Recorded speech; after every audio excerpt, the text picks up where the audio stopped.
Bismillah, alhamdulillah, wa salatu wa salam ala rasulillah wa ala alihi wa sahbihi wa man wala. Amma ba'd. Today, inshallah azza wa jalla, we conclude some of the main reasons for divorce in the community. The first lesson, we spoke about an introduction to divorce and some of the matters before marriage. Last week, the second lesson, we spoke about some of the matters in between the marriage with the two spouses. And today, inshallah azza wa jalla, we conclude with some of the additional points and some of the external factors that commonly lead to divorce. The first one is obviously a lack of deen. And this one we could have mentioned last week, but I wanted to say something separate. And people don't blame deen straight away for a divorce. A person, when they go through a bad time, whether it's in business, whether it's in friendship, whether it's with their studies, human nature dictates that we blame others for our failures. It makes us feel better about ourselves. Why did I get fired from my job? Because my boss is an arrogant person. My boss is threatened by my presence. One of the other workers spoke badly to the boss about myself and my work ethic, etc. We love to put it, it makes us feel better why we got fired. We don't look at, maybe you were always late. Maybe you were always checking sickies. Maybe you didn't meet the targets that were set for you. We don't look at ourselves. Why did we fail at school? Because that teacher's racist, that teacher's a bigot, that teacher doesn't like me.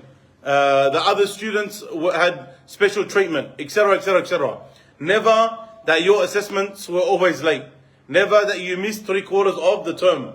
Never that your work standard wasn't very high to begin with. We don't look at ourselves. Same thing, unfortunately, when it comes to divorce. Most people, when it comes to divorce, they look for any reason to blame the other person with. And from amongst the reasons that people love giving is that, I can't have this one, I'm giving the lesson, I can have the coffee, you can have that, Allah barik. That's a good student, tabarakallah. Sami, because everyone gave you the ayn.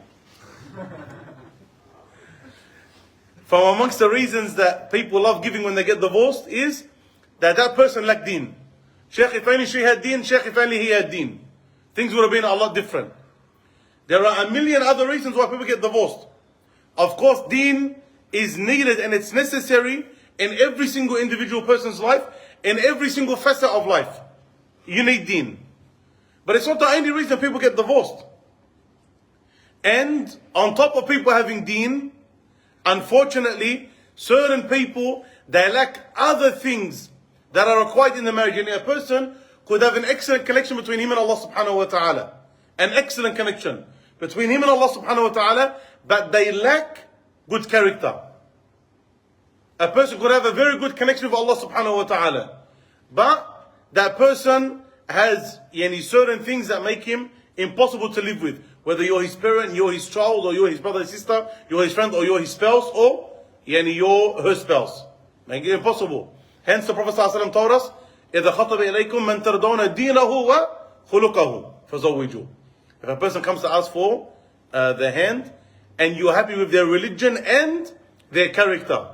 Unfortunately, there are people, excellent connection between them and Allah subhanahu wa ta'ala. But for example, he doesn't want to work. He wants to say, I'm lazy.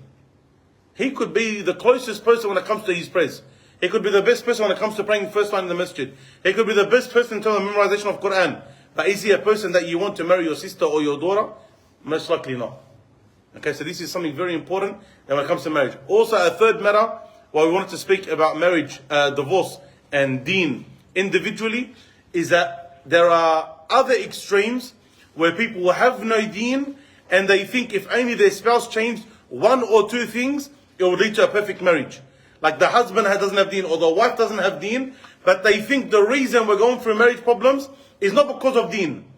Sheikh, if only she stopped backchatting, or Sheikh, if only she treated my parents better, or Sheikh, if only my husband and he stopped gambling, our marriage would be fine. And this is also incorrect. Because there is unfortunately a massive push, because we live in an atheistic society, there is a massive push for the people to try and remove religion from that which is practical and tangible in our lives. Always remember, dear brothers and sisters, that the spiritual has a direct effect on the tangible. The spiritual has a direct effect on the tangible. Yani your wealth. You could have $1 million, but if Allah does not put barakah in that wealth, is it going to get you anywhere in life? It will go and you will think to yourself after it's gone, Allahu Akbar, I just had $1 million, where did it go? And you could have $10, but Allah Azza places barakah in it, and then it gets you, Allahu Akbar, how far? You could have the greatest army on the face of the earth, but if Allah Azza doesn't give you victory, it will lead to absolutely nothing. And you could be few in number. Very, very, very low when it comes to materialistic capabilities. But if Allah Azza wa Jal gives you victory, you're going to defeat anyone. These are the rules that Allah subhanahu wa ta'ala placed in this dunya. You don't see it, it's not something tangible. But when you're with Allah subhanahu wa ta'ala, Allah Azza wa places barakah in things. It doesn't mean, again, if you're religious, your marriage is going to be 100% perfect. Doesn't mean that. We're not saying that at all. But the more religious you are, the more likely you are to have barakah in your life, including barakah in your marriage. So when it comes to deen, every person, whether you're a husband, you're a wife, whether you're divorced, whether you're not married, whether you're a parent, whether you're a worker, whether you're an employee, you have to have deen. Inside the marriage, it assists. Inside the marriage, it assists, and it is the foundation upon which your marriage is meant to be built on. Hence, the Prophet ﷺ told us, فَاظْفَرْ بِذَاتِ الدِّينِ تَرِبَتْ يَدَاكَ. Marry the woman who's righteous, may your hands be blessed. Why? Because that righteousness is going to assist in your marriage in many, many, many different regards. When people don't have deen, unfortunately it leads to a lack of barakah in the house. And if the angels aren't in your house because of your reading of Quran and the halal income that you have, etc., etc., etc., what's going to happen? The shayateen are going to fill up your house. If you don't make dua, you have problems, you don't make dua, who are you going to expect help from? If you don't have deen and she doesn't have deen, when you have problems and the Sharia said this is your right and that's her right, this is your responsibility, that's her responsibility, who do you go back to? If you're not going to follow the Sharia because you got no knowledge. If the basic things that give you protection from the shayateen, you're not doing, like your prayers and your adhkar, you're not doing them, then what's going to happen? The shayateen are going to overtake you. Overtake you as a husband, overtake her as a wife. If the children are bad because there's no deen, from before their conception until after they're born, this can add a lot of pressure. When there's no barakah in their wealth, it can lead to problems. Some of the Salaf used to say, we used to see the athar, kunna nara athar ma'asiyatina. We used to see the effect of our sins ala azwajina, on our wives, wa awladina, and our children, wa khadamina, and our servants, wa dabbatina, even our riding animal. We used to see the effects of our sins on them. And many of us will have that effect, same thing. You see it in your life, but when a person doesn't have deen, he doesn't attribute it to the deen. Look at times where you commit a sin. You know the sin that you committed between you and Allah Azza wa Jal. A lot of the times right after, you and your wife, you will have fights. Now again, because people like to blame the other person, they don't look at themselves. They look at the other person, oh, that person's having a bad day. They wake up on the wrong side of the bed. Maybe it's the effect of your sin on yourself, on your spouse, on your children and the like. So I never neglect the matter of deen. All I want is for the brothers and the sisters to make sure they don't use the deen as a weapon against their spouse. Just make sure you don't do that. Don't say we have problems because you're not religious. We have problems because you don't do what you're meant to do religiously. La. From the beginning of the marriage, before, make sure there's deen. If you're already married, work on that deen. Work on that deen, both of you, both spouses. All you need to do is be a slave of Allah Azza wa Jal. Allah's told you how to be a righteous male. Allah's told you how to be a righteous female. Do it. Allah's told you how to be a good husband. Allah's told you how to be a good wife. Make sure you do it. Allah's told you how to go about in this dunya. Allah's told you how to go about in this dunya. Follow it. It's not hard. It's not hard. Do it. And inshallah Azza wa Jal, you see again that barakah there in your marriage and in your dealings with one another. And even if it leads to divorce, even if you had to get divorced, you get divorced with deen. Even if you, both people, can't get along, khalas, it is what it is. Even if you have to get a divorce but you have deen, your divorce is beautiful. You get divorced, you don't hate her, she doesn't hate you. Khalas, it didn't work out. It's something that it's not going to work. I don't cut off her family, she doesn't have to cut off my family. Our children don't grow up hating one of the parents or feeling confused that there's an issue with the parents, or they're confused, who do I love?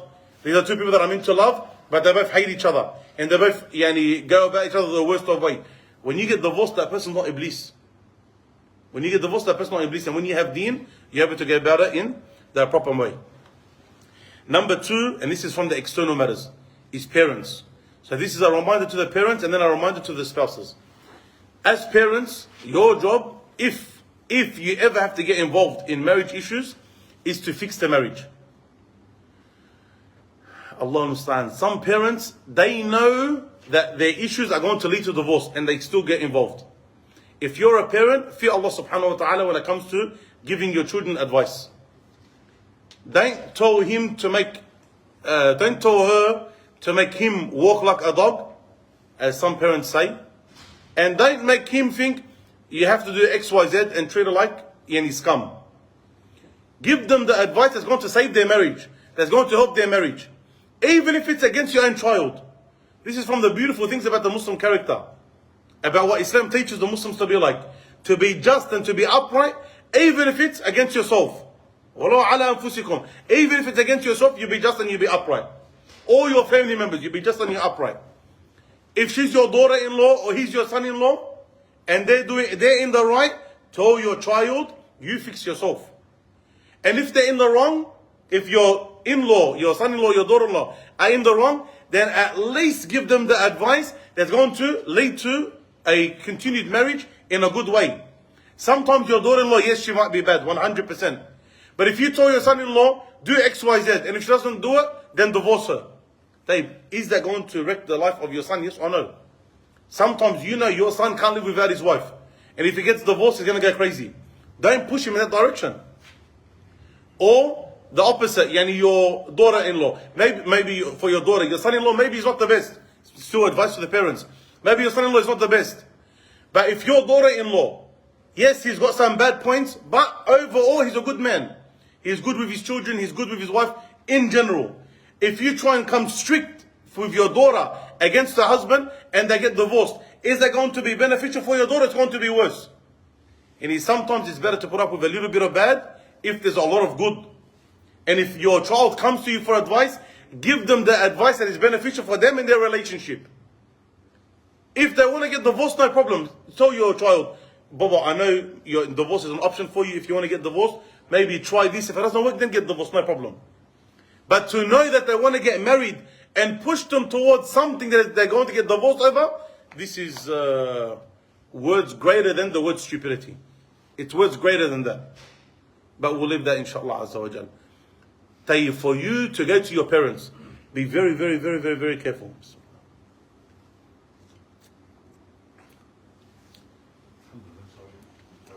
Yeah, man. Yeah, man. As long as it's... Yeah, if you said it properly, alhamdulillah, good. As long as you said it properly to them. That's probably why they gave you this one. But alhamdulillah, Allah is if you know your parents, and everyone knows their parents, if you know your parents aren't people to go back to for advice, don't go back to your parents. And if you know your mother hates your wife, and you know your mother makes dua that your wife burns in the kitchen every single day, don't go and say, Mom, my wife is annoying me. Because your mother is usually now going to give you advice to stay married or to get divorced. She'll be like, alhamdulillah, my dua's been answered. Tayyib, my son, this is what you do. And she'll make sure that you get divorced. Okay? Don't get to them. Or if your father, for example, he's a person who doesn't care. He says, Baba, she's like that, divorce her. For example. And you don't want to get divorced. If you know your parents, they're a certain way, don't go to them for advice. And think, Dave, is that being wrong to my parents? No. If you know your parents are bad in business, would you get to them for advice? Don't get to them for advice if they're bad in business. If your parents are good, your parents are smart, your parents are intellectual, your parents are wise, your parents are experienced, your parents, you know, they want the best for you, inshallah, then get to your parents, no problem. But if you know that they're not, don't get your parents involved. One of the problems with parents is that they're emotional. And inshallah, for those who don't have children, inshallah, azza wa jal, when Allah blesses you with children, you will know, and you can ask anyone with children, that when you are a parent, there's emotions attached. It's like when one kid does something wrong to you. For example, your child comes home crying. Okay, what happened? Oh, the kid punched me. You don't even think about, stop crying, what happened? Straight away you think, that kid, that 1, 2, 3, 4, 5, I'm going to do 1, 2, 3, 4, 5 to that kid. Without thinking. Why? Because it's emotions. Same thing when you get older. one thing subhanAllah my mother said to me, I said, Mum, when we were young, did you love us the way like we love our kids? She goes, not just about when you're young. She goes, it stays all the way when you're older. Like we used to love you when you were young, that's how we love you when you're older. Jayyid. So when you get older, don't think, wallah, you're not a baby anymore, your mum doesn't care for you. No, you're still that young baby, you're still her child. So if you know your mum is, she's going to get emotional, you're going to tell her about your wife, a lot of them, not all the time, some mothers are very, very, very good. But a lot of the time, what's going to happen? Your mom's going to be biased straight away. You're going to be Hamoudi, you're going to be Khaludi, you're going to be Aisam, you're going to be your mother's, the apple of your mother's eye, the jewel in her crown. So when you tell her your wife done something wrong to you, it doesn't matter what you done. Straight away, your wife is bad. Your wife's Iblis's right hand man. Your wife is possessed by the shaitan. Your wife wants to wreck your life. Your wife is going to take 80% of your belongings. Your wife. So it's become dangerous. Or sometimes the wife, if she goes to her mother against her husband, a lot of the time there's an automatic bias, a lot of the time. So if your in-laws or your parents are good, speak to them. But if you know they're not, then don't go and talk to them about your problems. Because they only, as I say in Arabic, يزيدون الطين بلة. They make the mud more wet. Okay, they make it worse. So be very, very, very careful who you go to. Parents, don't get involved if it's not going to be beneficial for them. And don't go to your parents if it's not going to be beneficial. Number 3, this is going to be a controversial one. There's two sides to it. There's bad friends. Bad friends, everyone agrees that bad friends are not good for your marriage. Sometimes you're a guy and mashallah, between you and your wife, it's like asal. Okay, it's like honey, it's beautiful. Everything's going right. You've got that one stupid friend. That one stupid friend that sends you stupid things and that influences you to go to stupid places. That person Islamically, go back to the deen point, Islamically, should you be with that person? You shouldn't be with that person. How many marriages are broken up because of that one stupid friend? He sends, for example, his mate inappropriate images or videos. So you're at home, normal, you live a normal life. You open up a video, there's certain noises that come straight away. How does your wife look at you now? Your wife looks at you, what the heck are you doing? Wallah, it's not me, it's this guy, my wife, sure. Okay, your wife looks at you, you're a mature adult now. What are you meant to do with that bad friend? If he's not going to stop you, cut him off. Now it becomes a pride issue. Don't tell me who I can and can't be with. Ooh, now we have a big issue in the marriage. Because now it's me versus you. Who's going to come out on top? So now, even though you know you're not meant to be with that guy, you tell yourself, nah, I'm not going to stop talking to him because you said I need to stop talking to him. And so you continue with him. And he's going to influence you better, or what happens? It's going to come worse. And then he takes you to bad places. Where were you? Oh, we just went somewhere. Where'd you go? We just went out with my friend, Shukhasik. What's it got to do with you? Why are you hiding where you went? Big problem. Big problem. Now your wife becomes suspicious about you. She becomes very suspicious about you. Where'd you go? When you're not looking, she puts the iPhone Finder, whatever it is, or tracker, whatever it is, on your phone. 2 weeks later, where were you? Oh, wallah, I was at my friend's house. You're Allah, you're at Babylon's.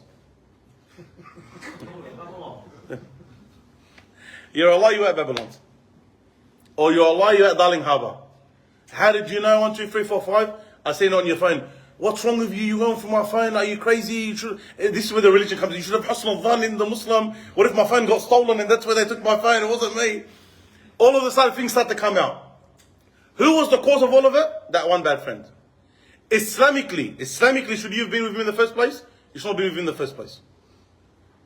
That person, you can stay with him because it became now a pride issue. He ended up breaking your marriage. Now you're divorced, mashallah, you and him, because of what? Because of your pride. Bad friends, cut them off. Don't ever think you're not going to be influenced by bad friends. The Prophet ﷺ, he told us the good friend is like what? He's like the perfume seller. He's either going to give you musk or you're going to leave with a good smell. And the bad friend is like a blacksmith. You're either going to get burned or the bare minimum you're going to live with a bad smell.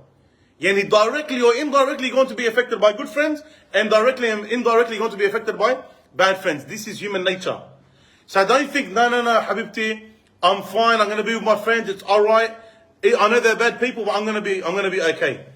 It doesn't work like that. It doesn't work like that. Your good friends will lead you to goodness, inshallah, but your bad friends will lead you to bad. So if you don't want it to affect your marriage, don't be around those bad people. Category, and this is a controversial one. I need to take a sip of the coffee for you. Divorced friends. Ya Allah. I need security on each door, please. I'm not going to talk to the brothers because I know a lot of the brothers already know about this. I'm going to talk to the sisters. You're taking a deep breath for شو خصك. These sisters, when your husband actually gets concerned when you're hanging out with divorced friends, there's a reason. A junkie, a person who's addicted to drugs, does he know his life is stuffed up, yes or no? Of course he knows his life is stuffed up. Why does he offer drugs to other people for? Why does a junkie offer drugs to a person who's never touched drugs in his life? It's human nature that we love for people to be in the same situation as us because it makes us feel better. If I'm unemployed, who do I want to hang out with? Unemployed people. If I'm not educated, who do I want to hang out with? Uneducated people. If I'm poor, who do I want to hang out with? Poor people. Why? Human nature makes us feel better about ourselves. That the people around us are like us. We can point and say, look, everyone's like me. People that are divorced, again, I'm generalizing. I know I'm generalizing. So that no one says, Sheikh, you can't. No, I know I'm generalizing. And for those that disagree, wallah, I am always more than welcome for people to disagree. If we say something Quran and Sunnah, no, you have to submit. That's not a problem. But if we give an opinion, I'm happy for you to disagree, but on one condition. It's based on facts, not emotions. It's based on facts, not emotions. Don't give me emotional talk. Sheikh, you can't say that, Sheikh. No, I don't want that. I want facts on the ground, how it is. A lot of people that are divorced, what ends up happening? Especially the women. They want their friends to also be what? They want them to also be divorced. Someone's gone through it. more than Iblis and human for Allah yahdik. Allah yahdik. I'm not going to say your name. It happens that this person who's divorced, a lot of the time, they want to also break up other people's houses. Yani, a person's divorced. Why does she want to say? It's a lot of people that don't have deen. They don't have deen. It's a reality. It's a very, very, very high level of deen aslan for you to really want good for people. Why did the Prophet say, لا يؤمن أحدكم? None of you have complete iman حتى يحب لأخيه ما يحب لنفسه. Until he loves for his brother what he loves for himself. This is from the kamaliyat of iman. It's not an easy level. Okay? They're divorced. A lot of the time they go home, they're lonely. They've got no one to speak to. They've got no one to talk to. They've got no one to be affectionate with. Why are they going to be happy that, mashallah, you have a husband that looks after you, a husband that cares for you, a husband that takes you here, a husband that takes you there? When you open up about your marriage problems, that person is just waiting for them to tell you, don't worry about him. If your friend, your divorced friend especially, if her response to you at any time you mention that there's a problem between you and your husband, leave him, you don't need him, don't worry about him, there's a million other people there. This is something you need to be very, very, very careful of. Should you be friends with her or not? Does she actually want goodness for you or not? A lot of the time what you're going to find, she wants someone to be miserable. Yes, I use the word miserable. And again, I know I'm generalizing. This is not every divorced woman. Of course not every divorced woman. But the general rule, and a lot of them, their alamat, their signs are very, very, very clear from the early on in the marriage. These women, from the beginning, if they don't want good for you and their signs are clear, stay away from them. Because they're only going to be, and I hate this word, I'm going to use it, but toxic in your life. They're only going to be toxic in your life. Don't worry about him, you don't need him. Why do you move on from him? There's a million other guys that would love to marry you. Blah. Why are you putting these thoughts into a married woman's mind? Why are you putting these thoughts into a married woman's mind? Then a lot of the time when the husband advises his wife, Habibti, please, I don't want you to be around this woman. What ends up happening? Again, it becomes a pride issue. Just like the guy didn't want to stop hanging out with his bad mate, that's a pride issue. Don't tell me what to do. Why you tell me what to do? I'm a grown woman. Yani, why are you trying to control me? Then she goes back to her friend. It becomes a cycle. She goes back to her friend. Wallah, my husband said this. And again, it continues. The cycle continues. If you, the sister, are around women that are like this, move away straight away. There are some women who, Allahumma barik, yes, they're righteous, they're upright, they're good. These women, be close with them, no problem. Be good with them, no problem. Be around them, no problem. They fear Allah subhanahu wa ta'ala, they have good character, no problem. But the woman who gets divorced and then she wants to act as if there's no deen. She got divorced, aslan, there's no such thing as adda. She gets divorced, she takes off her hijab. She gets divorced, she's talking to every second guy that is on social media. She gets divorced and she wants to travel without a mahram. She gets divorced and she wants to experience life. She gets divorced and she wants to go and find herself. She gets divorced and she wants to start sharing things which are inappropriate. She gets divorced and she goes on a tirade against men, against married men. She gets divorced and then. Be very, very, very careful from these women and don't be around them at all. Even if she's your best friend. Even if she's your best friend, stay away from her because it's going to lead to issues. The shaitan, he sits and he waits for any opportunity.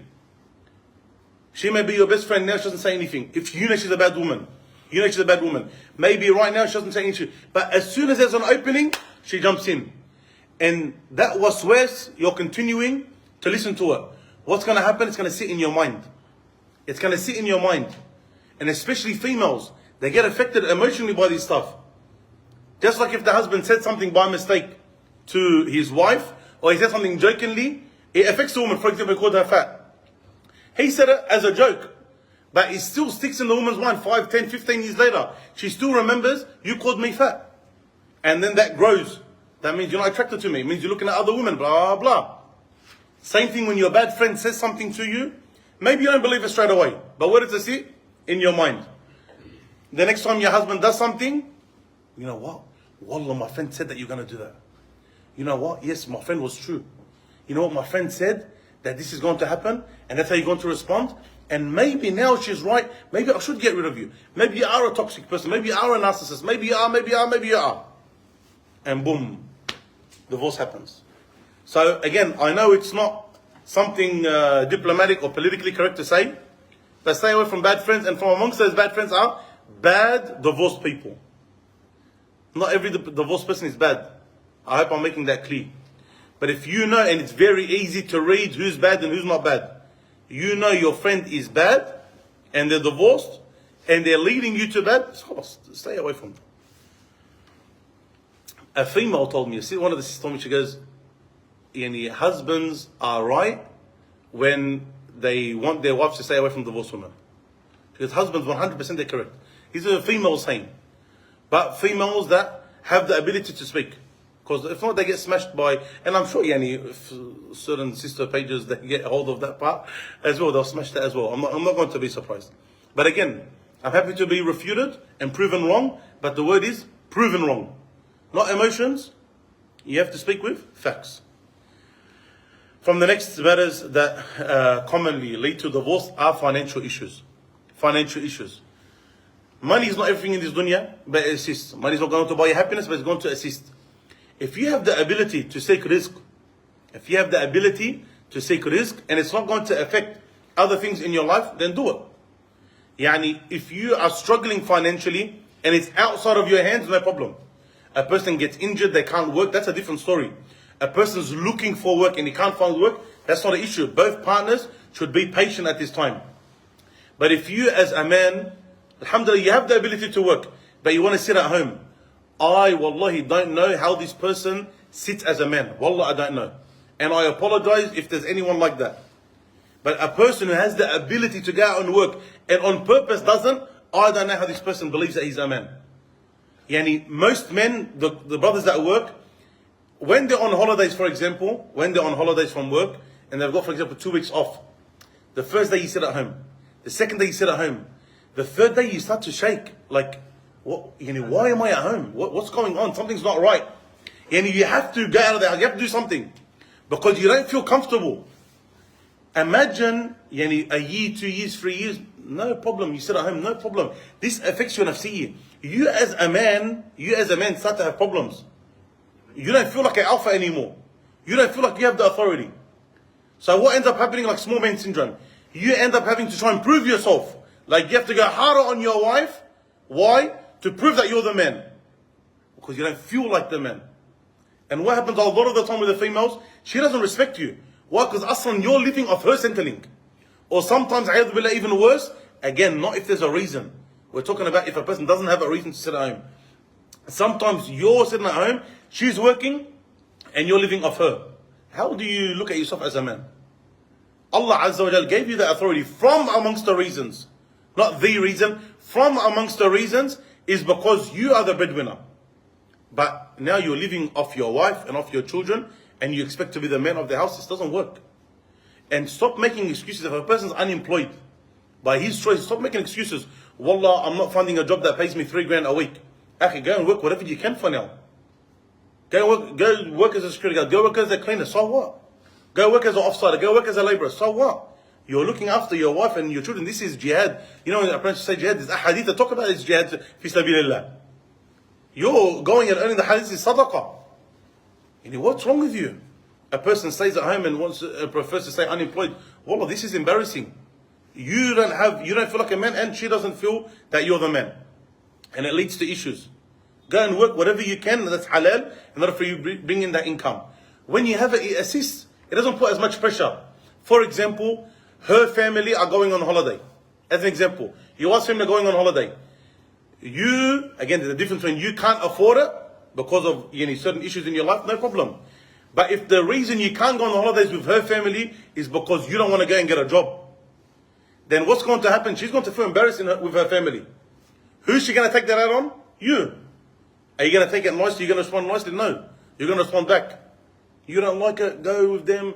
Get out of my house, blah, blah. You want to get divorced? You can get divorced. You want to get married to someone else? It didn't need to get to that. It didn't need to get to that. Sometimes with your children, okay, sometimes your children are always at home. Why? Because there's nothing that you can do. There's no place that you can put them. There's no activities that you can build your children. So your children are 24/7 in the house. And they make your wife go crazy. Because she never, ever, ever gets a break from the kids. Why? Not because there aren't a million things that you can put your children in beneficial, where they can benefit deen and dunya wise. No, because you can't afford it. Why? Because you don't want to go and work to be able to afford it. Or you're always borrowing money off people. When you're always borrowing money off people, what ends up happening? It becomes pressure on you. I've got to pay this car back, I've got to pay this car back, I've got to pay this car back. What happens to you? You become stressed mentally. When you become stressed mentally, there's no flexibility. Any little thing becomes a massive problem. Some person spoke out of line, you want to go crazy at your wife or at your children. Why? Only because either you weren't in the right mental state, because you don't have that feeling of being the breadwinner, or you're under so much stress from other issues, financial issues, that you can't do with any stress at home. These are big, massive issues. These are big, massive issues. So, financially, if you're trying your best, then, alhamdulillah Rabbil Alameen, if things are going tough, no problem. You be patient, your wife will be patient, inshallah. But when she sees that you're not trying, then this is usually going to lead to a big problem. I don't want anyone, again, to go to the opposite. I don't want him to say, I don't want any wife to say to her husband, see, go work extra so we can buy a Louis Vuitton bag. No, that's not what I'm talking about. Okay? Don't work extra hard with the excuse of money. Because working extra hard for the excuse of money, what's going to happen? You're going to lead to emotional deficiency. You're not going to have any emotions with you and your wife. You're not going to communicate. You're not going to spend time with you and your wife. So don't go the opposite. Live good, live average, okay? But you need to be able to afford those little things that aren't going to make your life happy, but they're going to make your life a little bit easier, inshallah. Dunya is like salt and pepper on food. Okay, dunya is like salt and pepper on food. If you have too much of it, what happens to the food? Gone. If you have none of it, what happens to the food? Bland. You have to have that right amount. So, put your hand up if your wife puts good salt and pepper balance in the food. They can't see, not khawfu.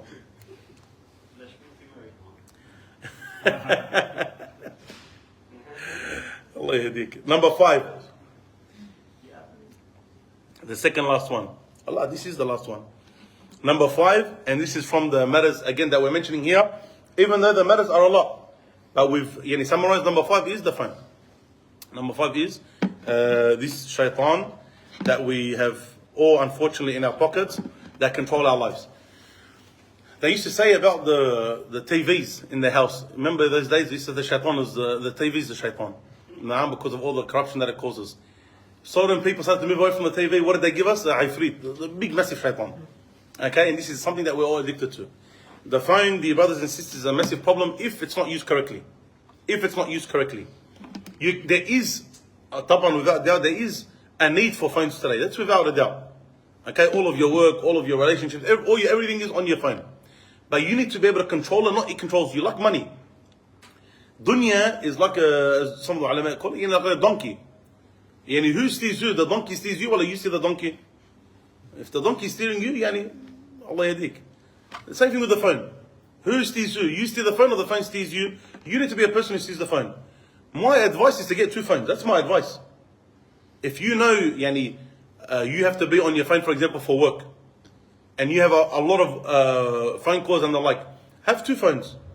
One phone, yani, which is private, you and people that are very close, okay, and your work phone. So that after work you can turn your phone off. Believe me, no one's going to die, inshallah. If it's an emergency, don't call me, call 000. Turn the phone off and put it aside. And tomorrow, inshallah, when you start work, turn it back on, no problem. That way, it's not you don't have that headache of, oh, no, I've got to be here, I've got to do work, I've got to do this, I've got to do that. And then your life is mixed in with that phone. It just causes issues. Have 2 phones. That's for that, and this is for this. Have times. For example, some people, they have, مثلا, 8 o'clock or 9 o'clock, whatever it is, and then our phones are off. And if you have 2 phones, it can work. It's easy. Because that way you're not worried about your mum calling you or whatever it may be. If there's an emergency in the family. Because they've got the other number. 8 o'clock, 9 o'clock, different people, different households, different. You turn your phone off, okay, not flight mode, off. Okay, and you put it away. And that way you and your wife and your kids, you can talk. Or sometimes when we're eating, we eat together, there's no phones. Sometimes the bedroom, there's no phones allowed in the bedroom. Different people work it out differently. Do what works for you. Do what works for you. If you know you are a very important person, tabarakallah, again, have those 2 numbers. If you know that, khalas, even your own phone, you can put it away, and if there's an emergency, they can call someone else in the household, then you can do with 1 phone, no problem. But just have times where it's managed. From amongst the problems on the phone is social media. TikTok, no Muslim, I believe, Allahu Alam, no Muslim on the face of the earth should have TikTok. No Muslim. They told me, Sheikh, there's Islamic reminders on it. Like, if you now had, yani, don't worry about that example. We're on video. We all know you're not on TikTok for the Islamic reminders. Everyone knows that. You want an Islamic, like, that's the quickest thing. If they were to do like a speed test on how quick you slide up, the Islamic reminders would have the quickest slide up. The last thing you want it to be reminded of when you're on TikTok is Islam. That's the last thing. You want to say other things. You want to watch other things. How grown men aslan are making videos. Allah, wallah, you know we're backward as, not as Muslims, as humans. When you have grown men on TikTok doing videos. Have you seen some of them? Wallah, I don't understand that. Anyways, that's one of the issues. So get rid of that app. Instagram, get rid of that app. Yani, I used to always wonder, why is it like, I've got all of these friends, tabarakallah, yani under 25, or even under 30 come out. I've got all of these mates, tabarakallah. Why on Facebook? Because yani, I look after my Facebook page. So why on Facebook, I can see all the people that either comment or like or whatever, or send me messages. All of these people, like, they're all older people. Why? Where's all the guys that I know? None of them have Facebook. It's for old people, Facebook. It's all the young ones. What do they have on Instagram? Why? It's all photos and videos, boss. You don't have to do any reading. There's no working of the branches. Photos. So I'm going to ask you a question. When you're on Instagram, and people are posting photos, the guys that girls pop up on, is the girl going to put the ugliest photo or the most beautiful photo she has? She's going to put the most attractive thing that she has. And when you're looking at it, where are you going to look? How are you going to avoid that fitna? So what do? Yeah, I mean, get rid of it altogether. What's the benefit in your life? And I'm talking to the sisters as well. So you don't become obsessed with yourselves on these apps. There's no such thing called innocent usage, in my opinion. Wallahu a'lam. There's nothing called innocent usage. Facebook, at least, don't have friends on it, by the way. Even Facebook, don't have your friends on it. Don't have all 3, 4, 500 friends and you have all the pop-ups of your feed. Have an account that you follow the pages that you want. Certain news pages, certain sports teams or whatever, things that you want, so that it only pops up what you want. Not even your friends' feeds. You want to have friends, have real friends in the dunya. Real life, tangible, that you can touch. That's how you feel that you got friends, and that's where you get your kicks, by spending time with other human beings. You want to get out with your friends, organize. Okay, WhatsApp, no problem. It's chatting, understood. Organize, go and meet up with each other. Go for coffee with each other, go out with each other, go to each other's houses, go play sport with one another. Go do something real life. But to think that you're going to get your kicks off these things, no. And that fear of missing out, this new disease that we have, I want to know what everyone's doing. That's only adding problems to your life. That goes back to what we said from the problems of always thinking the grass is green on the other side. Look at their marriage, look at their holiday, look at their life. Oh wow, look what her husband, look at how his wife is. Doesn't work, it's a lie. So get rid of these apps, especially social media. You need your phone, you're a very busy person, no problem. I have 2 phones. One phone after work, yani when you, for example, even if it's 1 hour after, turn off, I've got my other phone. Do I need Instagram and this and all of that? But look, no, I don't need to have that. Let me get rid of that as well. If you say, I need social media for my work, for example, be very careful of who, give it to your mum to run. Because I know the shayateen that are out there. You've got, for example, a nice cafe or something, as an example, and you say, babe, wallah, I've got a port, yani, I need Instagram just for my cafe, not for me, just for my cafe. I know how you are at that cafe, you're nice and mashallah, you're very nice to the customers, and the customers take it as being flirtatious. And so she inboxes you, that lady that you smiled just 3 millimeters extra, you smiled at each other, she messages you, oh, Jazakallah khair, and the breakfast was amazing, tabarakallah. And then it starts. Okay? Don't do it. Don't do it. So many brothers have said, Sheikh, wallah, we should listen to your advice. Don't wait till it's too late. Don't be that human being that thinks it's not going to happen to me. Get rid of this junk from the beginning. You manage your own phone, then let your phone manage you. And inshallah Azza wa Jal, you'll be fine. Okay? Inshallah Azza wa Jal, you'll be fine. To conclude, we say, listen to the whole series again. So inshallah Azza wa Jal, you can benefit from it. Take if you are already married, okay? If you're already married, take the advice or take the complaints of your spouse seriously. If your spouse is actually telling you, look, this is actually really annoying them or really upsetting them, then take it, don't throw it off. So it doesn't become a bubble that bursts later on. If you're a spouse, you have to have patience. Don't think your spouse is going to be perfect. You have to have patience. And when you deal with problems, deal with a problem that's going to lead to the best outcome. Even, subhanAllah, they were talking about hitting kids. And they said one of the problems with parents that hit their kids, we're talking about bash their kids, is that a lot of the time they're not bashing them for the kid, they're bashing them for who? The parent. The parent wants to blow off steam. So when he's hitting his kid, like he's smashing the kid, he's like 4 years old. What does he understand from the bashing that he copped? Is it for your benefit or for the kid's benefit? When you're dealing with your spouse and you're dealing with the issue, do it in a way that's going to actually resolve the issue. Always, and this is a golden rule in life, know your destination, you know your direction. If you want to stay married, do what's required in order to stay married. If you're happy to get divorced, that's a different issue. Get divorced, no problem. But just do it properly. But if you want to stay married, and you want to solve the issues, and then make sure you do what's necessary, inshallah Hazrat, to stay, inshallah, married. And don't use each other, don't use anything as a weapon against each other. Don't, wallah, it's you, wallah, it's you, wallah, it's you, wallah, it's you, wallah, you should be like this, you should be like this. What's the issues? Sit down and actually go through your problems. Sisters, advice to the sisters. If you can't get your point across to your husband, because you can't find your words, it's not a problem, this is how women are. Sit down and write your problems down. Write your issues, what your actual issues are with your husband. Because what ends up happening if you're trying to talk to your husband, you end up starting off in Sydney, you end up in Perth somehow. Okay, if you know that you have that issue, write all your problems down and discuss with your husband. Okay, discuss them with your husband and keep that paper and stick to those points. Listen to the series again, inshallah Azza wa Jal, you benefit. From the brothers that aren't married yet, or the sisters that aren't married, to the ones that are married, to inshallah Azza wa Jal, external influences. All of it will be a means of benefit, inshallah. هذا والله أعلم. صلى الله محمد وعلى آله محمد وصحبه أجمعين.